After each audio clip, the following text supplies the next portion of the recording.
Hello and welcome to UC Today. My name's David Dungay. Today I'm joined by Jenny Earle, Principal Product Manager at AWS. Welcome, Jenny. How are you doing?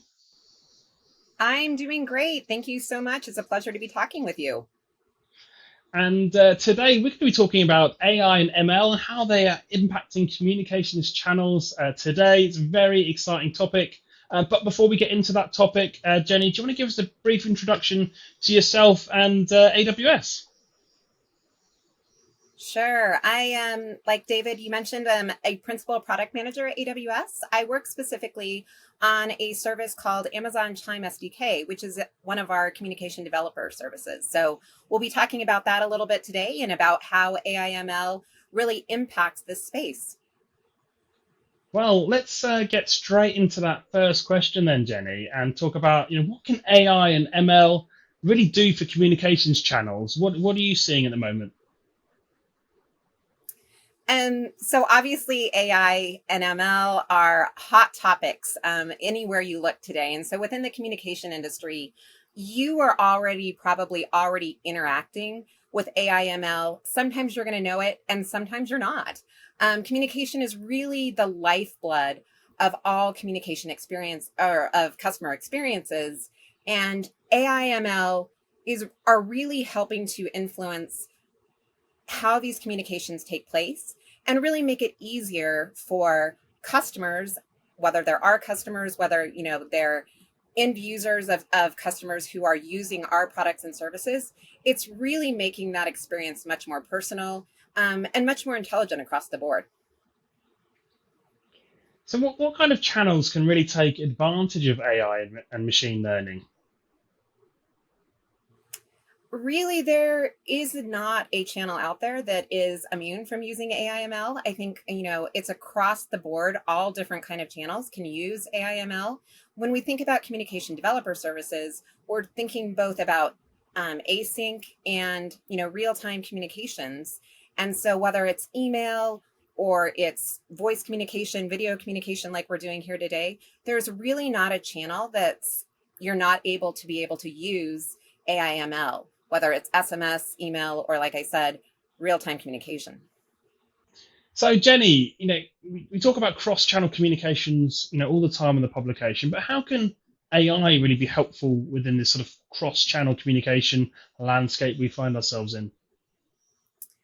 I think cross channel communication really allows companies to meet their customers where they are. We talked about tailored experiences and being able to really understand what the customer wants and what the customer needs, and being able to then tailor those experiences, whether it's in real time communication, or if it's post call analytics and being able to analyze what did that communication look like in order to improve future communications. And so all of that is incredibly important for customizing those experiences.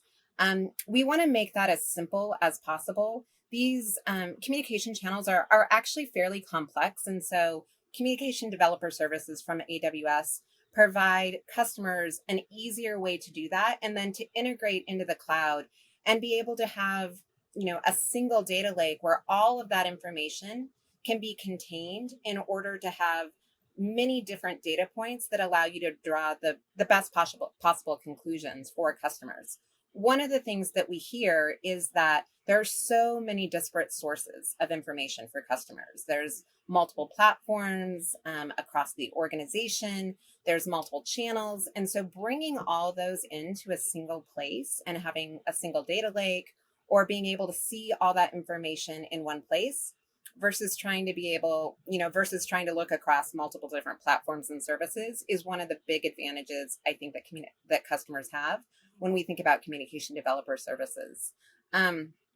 It really does in some spaces, it really does think about creating those segments or creating those individual channels so that like the customers can be able to come back to information that they've had, like I said, in previous cases, and learn from that, but also to be able to have the real-time communication experiences. And finally, it really helps to be able to analyze all that communication and be able to make actionable decisions going forward. And of course, generative AI hit the headlines in 2023. You can't move anywhere without reading about generative AI. Let me get that right. So, what kind of role do you feel that Gen AI is going to play going forwards? Well, generative AI is honestly not something that's new to AWS. If you think about AWS and where we've been, as a company, and think about Amazon overall, 20 years in the making is kind of what we're thinking about. Like it's really core to the DNA of what Amazon and AWS have been thinking about. And when we look at what AWS has made available today, it's at all levels of the stack. If you think about the silicon chips that are available from Amazon, that those large foundational language models are running on. And then you think about a recent release and the announcement of Bedrock, which is really foundational models as a service. And then you think all the way up at the application layer, which is more where we were talking about. We honestly at AWS believe that while we will build individual applications with customers, the vast majority of those applications will actually be built by our customers. And so AIML is really not something that's new. Yes, there is a lot of buzz around generative AI. However, it's really something that's been 20 years in the making for AWS and Amazon, and we continue to build on those early technologies and really share that experience then with our customers. Yeah, you mentioned early technologies there. Of course, every business will have a legacy history of tech, of course. And for people today, I guess they'll probably be sitting back thinking, well, how can I utilize this technology within my existing systems? How do you feel businesses can really approach that idea of building in AI and ML into their existing workflows and systems? I think obviously AWS has services that have specifically been announced in the AI/ML space over the last, like I said, 20 years. And then the best way to get involved is just to work directly through AWS.com, see what services are available. Those announcements are coming almost on a weekly basis these days, because there's so much going on in this space. But I think the big point is that it doesn't mean that you have to scrap what you've been building today. So just because you are trying to modernize or make your communication services more intelligent, it doesn't mean that you have to neglect what you've already built. We do have an approach where we meet customers where they are, where working with your AWS account team, you can learn more about what the services are that are available.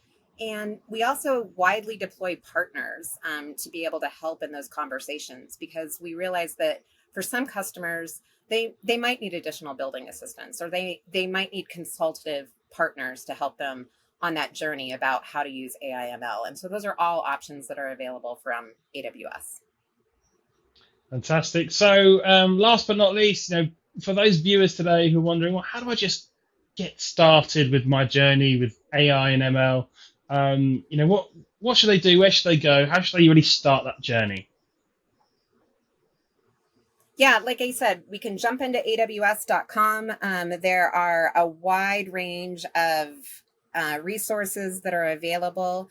If you're already working with AWS, contact your AWS account manager. They're going to be able to tell you the latest and greatest about what's going on within this space. But there are no shortage of resources available just by jumping in on AWS, looking at your profile, and starting to see what's available out there. Jenny, it's been absolutely fantastic to speak to you. Thank you so much for joining me and sharing some of your insights. Very much a pleasure, David. Thanks for taking the time today. Take care. And thank you for watching. You've been watching me, David Dungay, on UC Today. If you like today's conversation, please give us a like and a share on social media. That's it from me. See you next time.